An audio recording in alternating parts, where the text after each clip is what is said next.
Okay, what are you comfortable with automating? Let's target specifically that. If you are an organization that is already taking weeks to months to patch critical vulnerabilities, you are going to struggle in the middle area.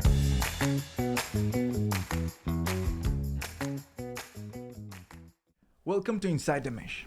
Today, I have the pleasure of introducing Bilal Iqbal, AI Security Operations Specialist at Bell Cyber. Welcome to the show, Bilal. Thank you, Diego. Pleasure to be on. Bilal, let's get into today's topic, AI as the game changer. How do you see AI and SOAR operations reshaping cybersecurity? I can speak about it from my experience at Bell Cyber and how much my day-to-day has changed from when I started and how it is today.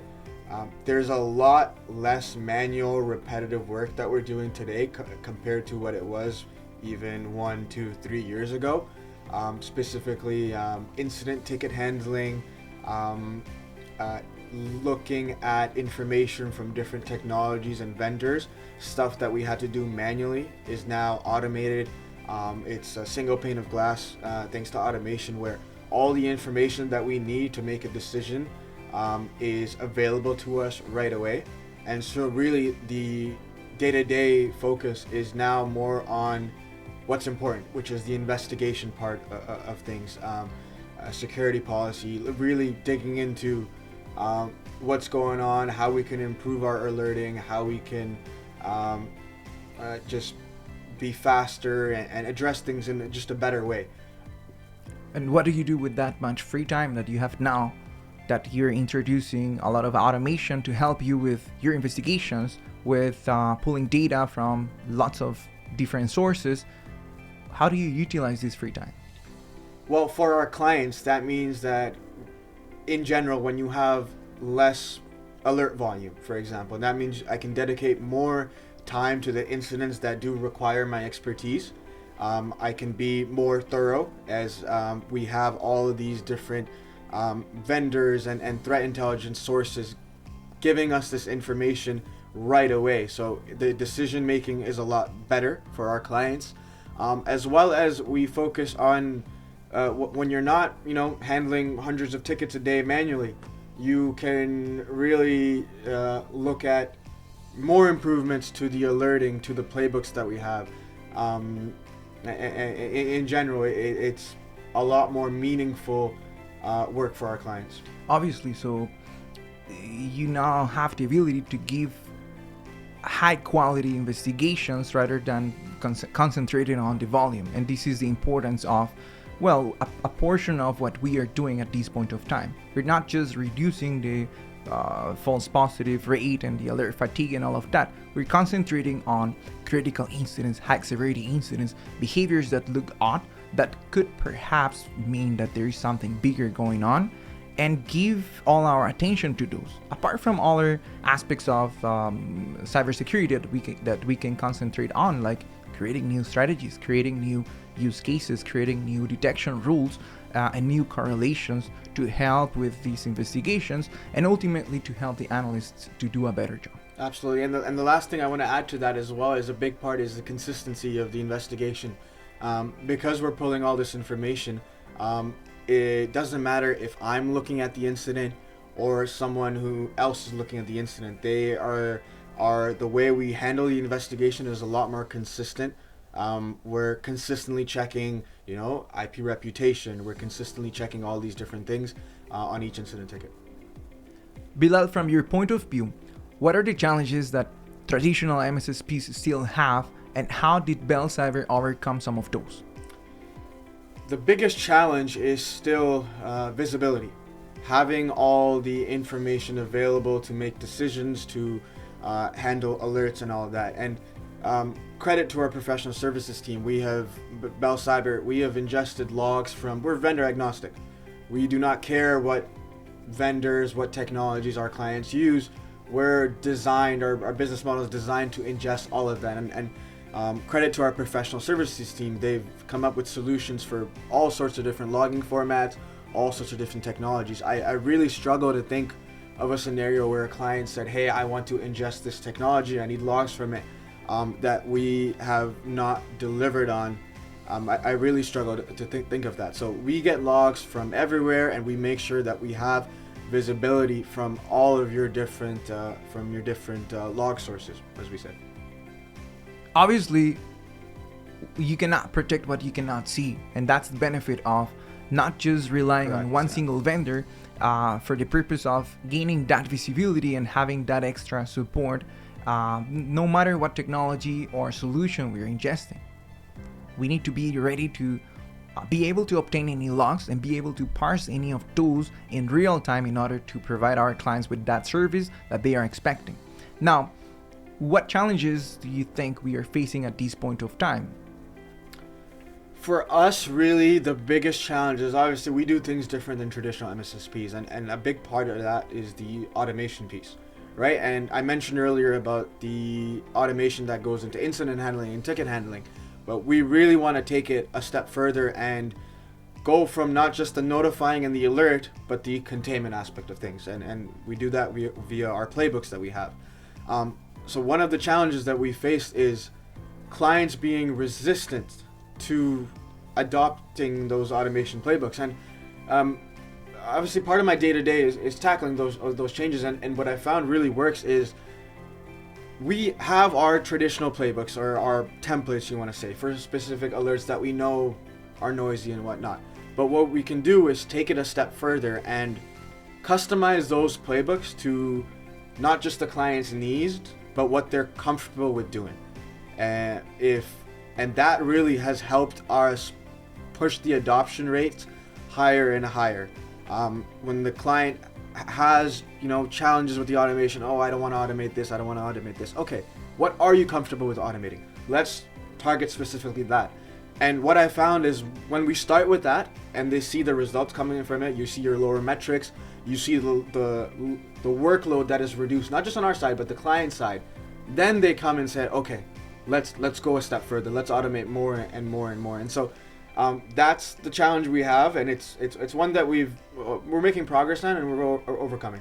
And obviously, it's a nice challenge to have because we need to show trust to our clients. We need to show them the results of our automated solutions, and we need to show them the performance of our autonomous SOC.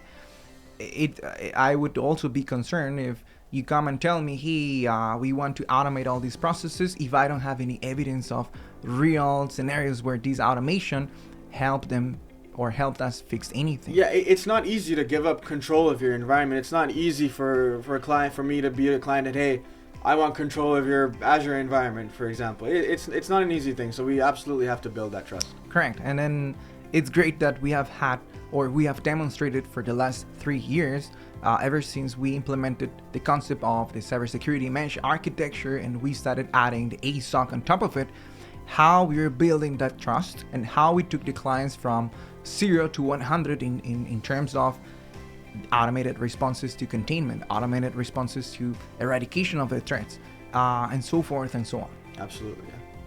Bilal, obviously, we want to support our employees in the process of using AI and using it wisely, right? Mm-hmm. And we have our marketing people using AI agents. We also have some of our people in the finance sector or in the finance departments using AI agents as well. So we want to promote that as a company. We are an AI first company. What's your take on some of the security controls that need to be put in place in order to use AI responsibly and ethically? That's a very important topic, and it all starts with what we talked about earlier, visibility. So the first thing an organization needs to do is you need to have visibility on what is happening inside your organization regarding to these AI agents and these AI tools. There's various technologies out there that can give you that information, and then once you have that information, you see how it's being utilized. You really need to nail down your AI governance policy. It's a very important thing for organizations to adopt. It's obviously a new thing. And it's a complicated balance between security, but you don't want to go too far and start stifling some of the innovations and the competitive advantages that you get from utilizing these AI agents and these AI tools.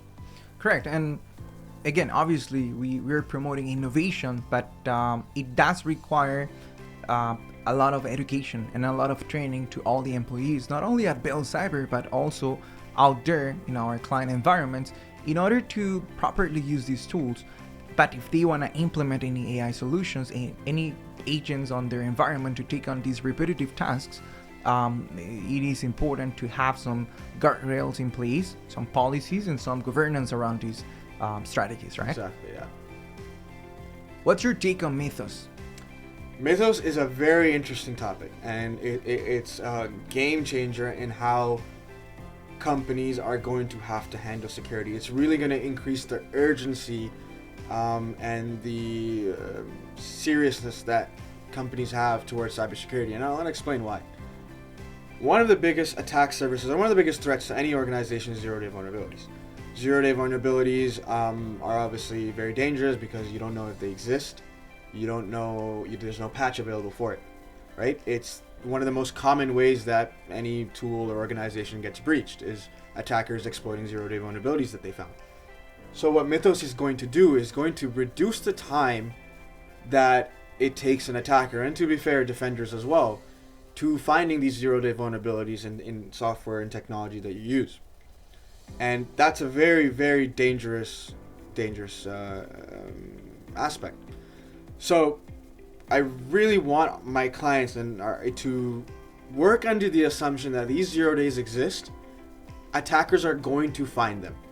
You should work under the assumption that you will be breached, right? And so the next step is, when I do get breached, do I have the controls in place to limit the scope of that breach? And the controls in place are all the traditional cybersecurity principles that we have. Access control, network segmentation, all those different things that we do today. Organizations are going to really need to take those things more seriously, because we are going to enter an environment, when these tools become more public, that we're going to enter an environment where 0 days are exploited more and more.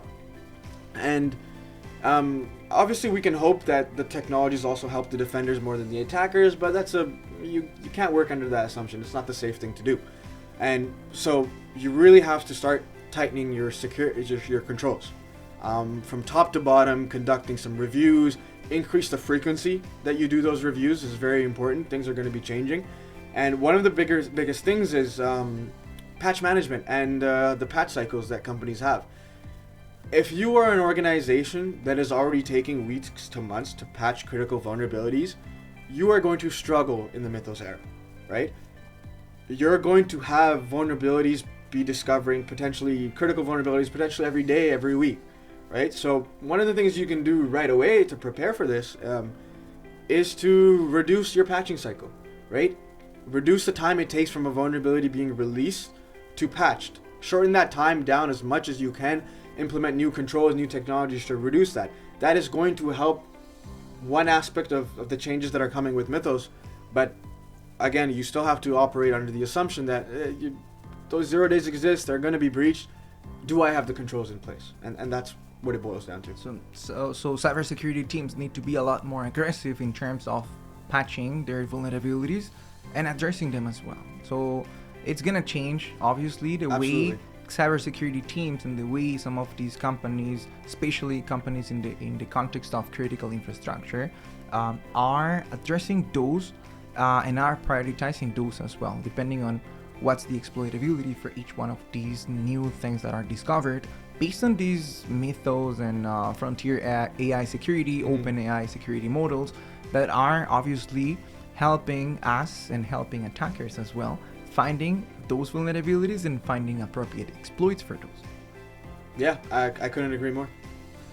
Bilal, what's the benefit for some of the new clients that we have introduced in our environment that we are monitoring on day one? That's a great question. And across every new client that I've worked with that is onboarded, it is staggering the amount of new information that every one of our new clients learns about their environment. Very basic things that they had no visibility on before. Things that are very obviously security, I wouldn't say breaches, but concerns that could be easily tackled, that are big things, but that just they didn't have at all. And then the other thing that we really tackle is if you've come from an existing MSSP, is our clients are always giving us great feedback on alert volume. It's traditionally a lot lower than maybe you'd find elsewhere, as well as one of the biggest things is just how low our mean time to notify, acknowledge, response, all those metrics are fantastic. And if a client has audit or compliance requirements, we make it really easy for them to hit those targets. Bilal, wrapping up with the last final rapid question. Mm-hmm. Why Bell Cyber? Great question. So we have the first fully operational autonomous SOC in Canada, right? That means we are containing, detecting threats in usually within a couple of minutes, but we like to say in under 5 minutes. That's right. And that solution is fully customizable to our clients' needs, to what, as I mentioned before, to what they're comfortable with and what's going to best help them. Thank you for coming to this episode, Bilal. No problem. Pleasure's all mine. Thanks for having me. Thanks everyone for watching. We'll see you next time.